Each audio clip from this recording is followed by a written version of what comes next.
саламатсыңарбы? Саламатсыңарбы? Менин атым Кубаныч. Эгерде мен мектептен кетип калбай дагы эле окуп жүрө берсем, 26-класс болмом. Рахмат. Жакында эле стоматологко бардым. 6 айда обязательно бир жолу барып текшерилип туруш керек деген ой менен барган жокмун. Мен кыргыздын чыгаан жигитиндей патриот жигит болуп, чыдап жүрүп кечигип бардым. Мен ушунчалык чыдап жүрүп бардым, кандай десем, мен деген кетанал теппей калады чакта чыдап жүрүп бардым. Баарыңар эле билесиңер, башында туздуу суу менен оозду чайкайбыз, кетаналдан 80 ичебиз, оозубуз шишийт. Bir кезде шамал менен айыктырат, баарыңарды знакомый, туурабы? Мен муну эме деп коем. Шамала терапия деп коем. Шамала лечение деп койсоңор болот. Көчөдөн ушинтип деп жүргөн кишилерди көрсөңөр, ал бекерден байкуш ушинтип жүргөн жок. Киши болот. Ошентип ирим деп кетип, бир сыйра ыйлап алып стоматологко бардым. Барганда мага стоматологко ушунчалык жалко болду. Менин тишимди 5 саат жасады. 7 жыл окуган аз келгенсиң. Анан тишиме дары коюп койдум. Анан временный пломба коюп койдум. 1 жумадан кийин келиңиз деди. Мен кыргыздын патриот жигитинде болуп, кайра эле 1 жума эмес, 1 айдан кийин бардым. Тамаша, дагы эле бар элекмин. Анда себептери бар. Анткени мен 1 жумадан кийин жанагы временный пломбаны сен временныйсың да деп тилим менен оңго солго түрткүлөп баштадым.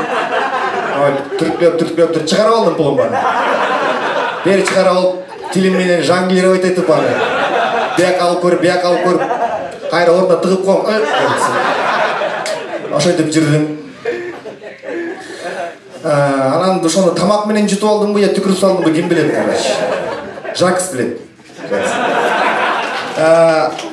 Аялым 8-мартка мага дайынсам деген фен подарка кылбайсыңбы дейт. Мен фен, конечно, подарка кылам деп койдум. Ичимен ойлондум, бир 2900 сом болсо керек, чач кыргаткан фен деп. Айтып мынтип сүйлөшүп, бир 2700 алам деп ойлодум. Интернеттен кызыгып карап көрсөм, баасы канча экенин билесиңерби? 65 мың. Айта берейинби? 60. Айта берейинби? 65 000 сом. Чач кургаткан фен 65 000 сом. 65 000 сомго башыңа отопление койдуруп алсаң болот.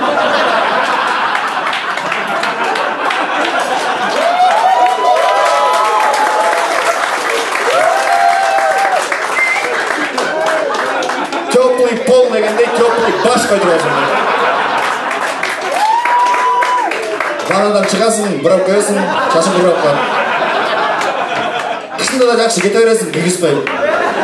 Шапканын кереги жок.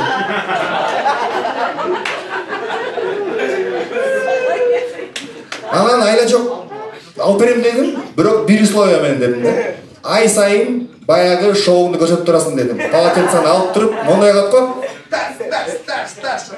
Көргөнбү? Көргөн эмес белең. Кыздар сен кылбайсыңар бандай?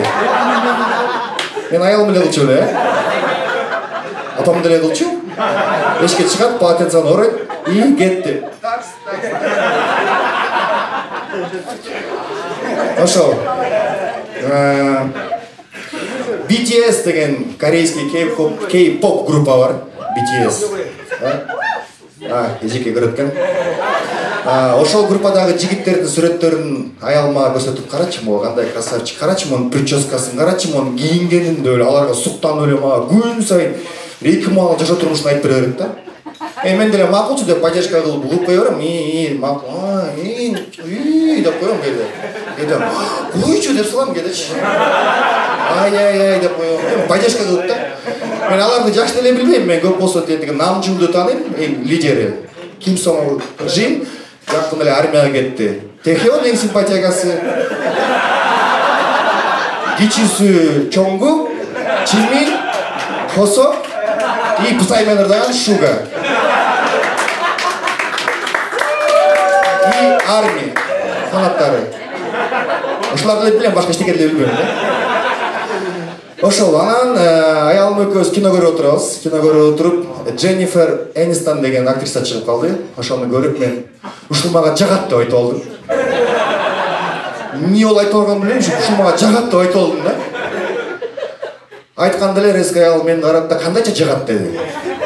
Эми баягы ситуациядан чыгыш үчүн мен, бул жаш актрис, жаш актриса, жаш эже дебейдим го даже.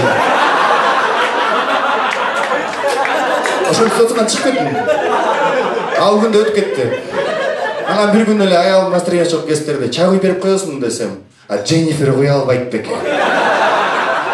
Тамак салып берип коюмсам, Энистон тамак жей албай калыптырбы?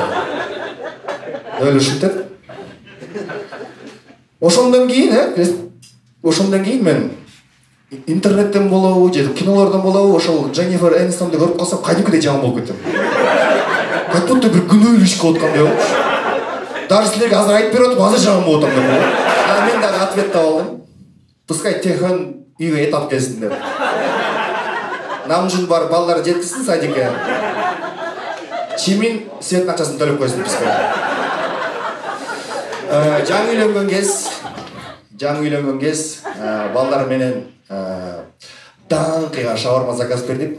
Жана номер 1 Гран-при шаурма деген жер бар го. Ошол жерге барып даңкыга шаурманы алып, дыңкыя тойдук. Дыңкыйып тоюп алып үйгө келсем, аялым столдун үстүндө соң кылып тамак даярдап коюптур. Столдун үстүн көрсөң эми өзүнчө ресторан. Салат, первый, второй, сок, мок. Бир күн кечке даярданган көрүнүп турат да. Даже өмүрү коюлбаган орех алып койгон го. Салфетканы моинтип гүл кылып жасап. Аялдар ушундай го, мындай бир күнү бирдемеси кармап калат го, өзүнчө эле повар болуп кетет да. Ошондой күнгө попадать калып турмун. Анан аялым айтты мага, курсагың ачтыбы жаным дейт. Мен элестетип келе, жанагы шаурма бул жерде турат. Десем оозуңа келет го. Чайнап аркы жутуп коесуң. Ошондой состояниеда турам. Анан ичимен ойлондум. Мен азыр курсагым ток деп салсам, аялым мага ушундай санкцияларды салат, Американын санкциялары Россияга койгон. Бул жакта эле калып калышы мүмкүн деп ойлонуп туруп, курсагым өлү ачты деп салдым. Анан башталды. Сыртыман жылмай болуп, жанагы тамактарды жеп атам, оозума тыгып атам. Бир кезде деп коюм алып элечи. Жеп атам.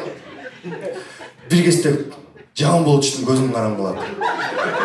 Жана курсак ачкан кезде ордуңан тура калсаң көзүң караңгылап кетет го. Аябай той болгондо да точно ушундай болот экен. Чын көзүм караңгылап кеткен. Ошентип кыйналып тыгып атып жеп бүтсөм, аялым мени карап, дагы салып берейинби дейт.